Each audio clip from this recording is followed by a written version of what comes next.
Hello everyone, wishing you a day filled with joy and inspiration as you tend to your garden.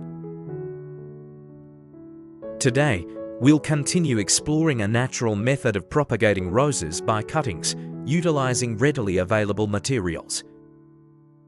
When used correctly, these seemingly simple materials can create a gentle biological environment, helping rose cuttings recover quickly, stimulating root formation and healthy new shoot growth. First, prepare a rose cutting that you love. The cutting should be healthy, free from pests and diseases, and without signs of fungal spots or stem rot. A rose cutting of moderate age will have the best rooting potential, as the stem tissue still retains vitality but has accumulated a certain amount of stored nutrients. Use a clean, sharp knife or scissors to remove all leaves and thorns from the cutting. Removing leaves helps reduce water loss, allowing the stem to retain necessary moisture during the rooting stage.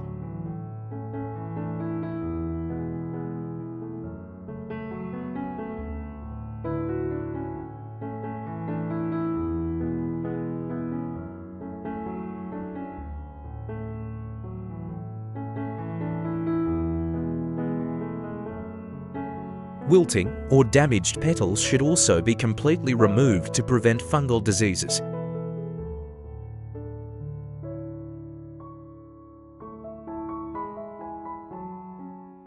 Next, trim the stem to about 20 centimeters in length. This size ensures sufficient nutrients for new shoots and roots. At the base of the stem, use a sharp knife to gently trim a thin layer of bark to expose the inner tissue.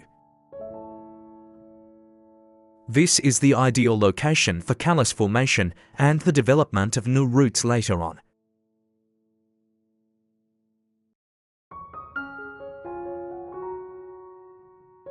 Next, prepare a piece of fresh aloe vera. Wash it thoroughly and remove all the green outer layer, keeping only the transparent flesh.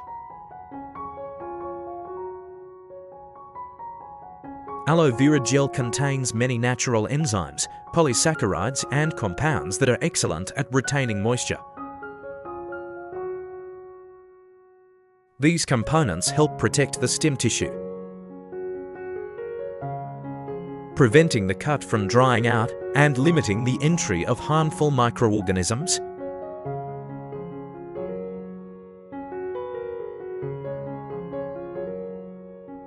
Chop the aloe vera gel into small pieces and place them in a clean plastic cup.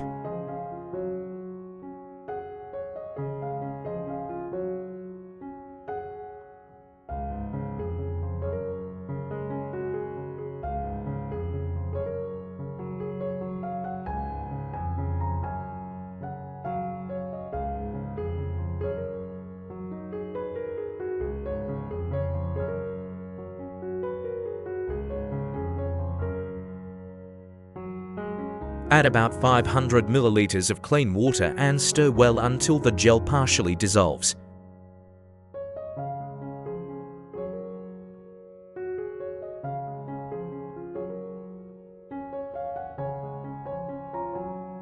Place the rose stem in this aloe vera solution and soak for about 30 minutes.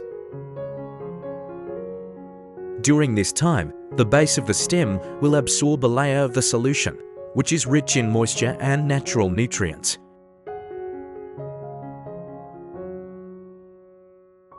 While waiting for the rose stem to soak in the aloe vera solution, prepare the bread solution.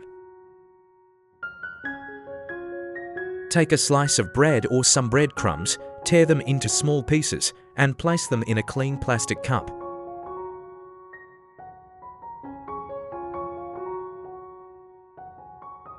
Bread is made from fermented flour, so it contains a small amount of starch, protein, and beneficial microorganisms from the fermentation process.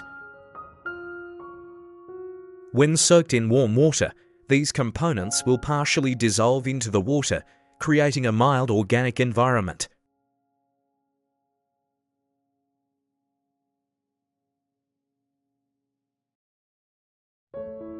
Add about 500 milliliters of warm water to the bread cup, stir well, and let it sit for about 30 minutes to allow the nutrients to be released.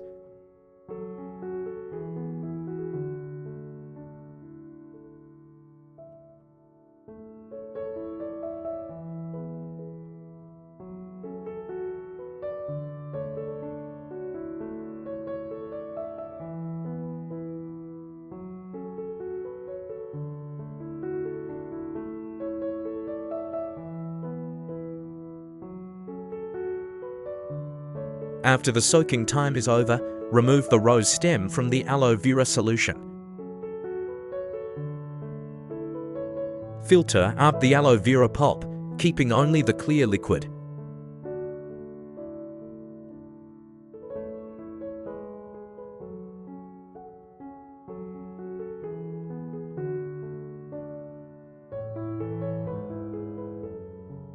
Next, filter the bread solution and mix it with the prepared aloe vera solution. This mixture creates a moist environment with a light source of organic nutrients to support root formation in cuttings.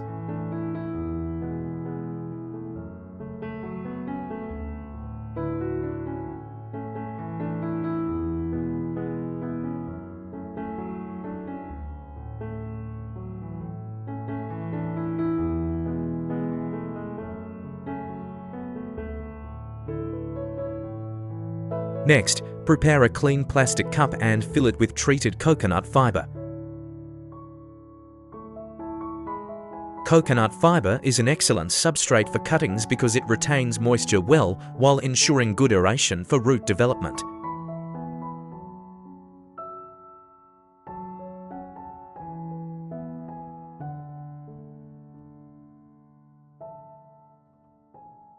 Pour the prepared aloe vera bread solution into the coconut fiber cup. Enough to moisten the entire substrate, but not make it too wet.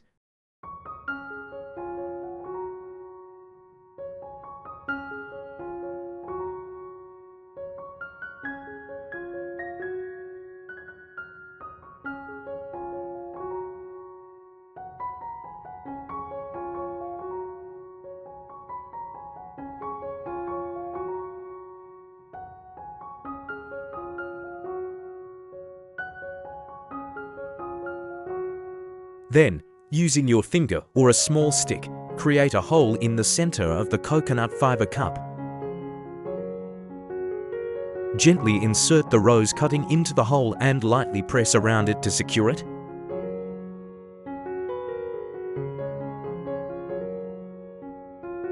After inserting the cutting, cover it with a plastic bag or a clear plastic cup to create a humid environment, like a mini greenhouse. This covering helps maintain stable moisture around the cutting, reducing water loss and creating favorable conditions for root formation.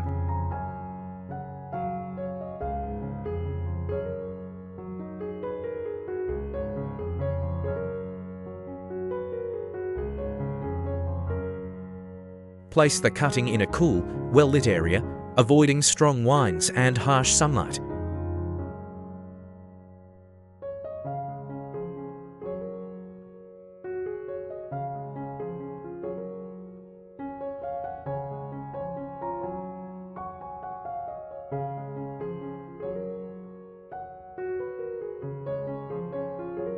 After about 10 days, if the temperature and humidity are suitable, you will begin to see clear signs of development.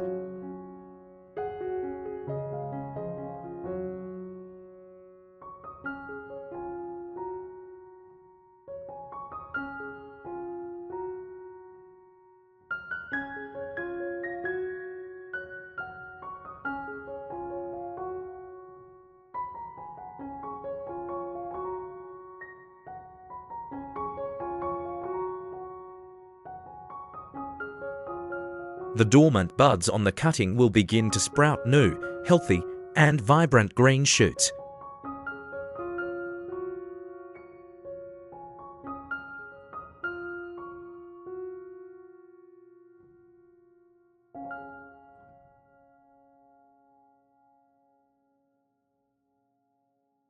At the same time, many small, white, succulent roots will appear around the base of the cutting.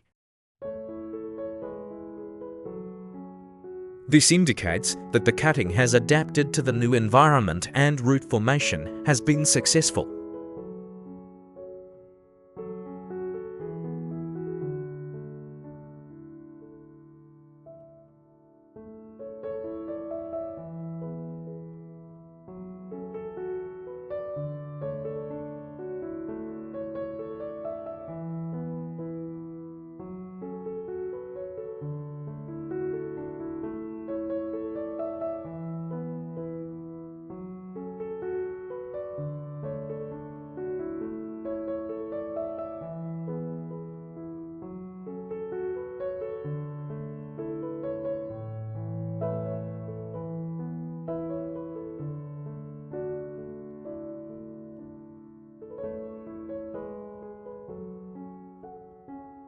Once the root system is well established, you can gently transfer the rose cutting to a pot with good drainage.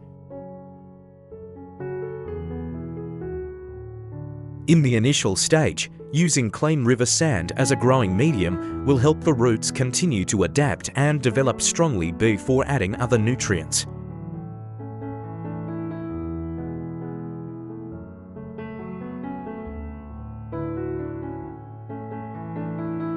We can see that propagating roses sometimes doesn't require complex or expensive preparations. With familiar ingredients like aloe vera and bread, if we understand how to combine them and create the right environment, we can completely help rose cuttings develop roots naturally and sustainably. The most important thing is patience and meticulousness in each step. From selecting healthy cuttings, carefully treating the cuts, to controlling humidity and light in the early days.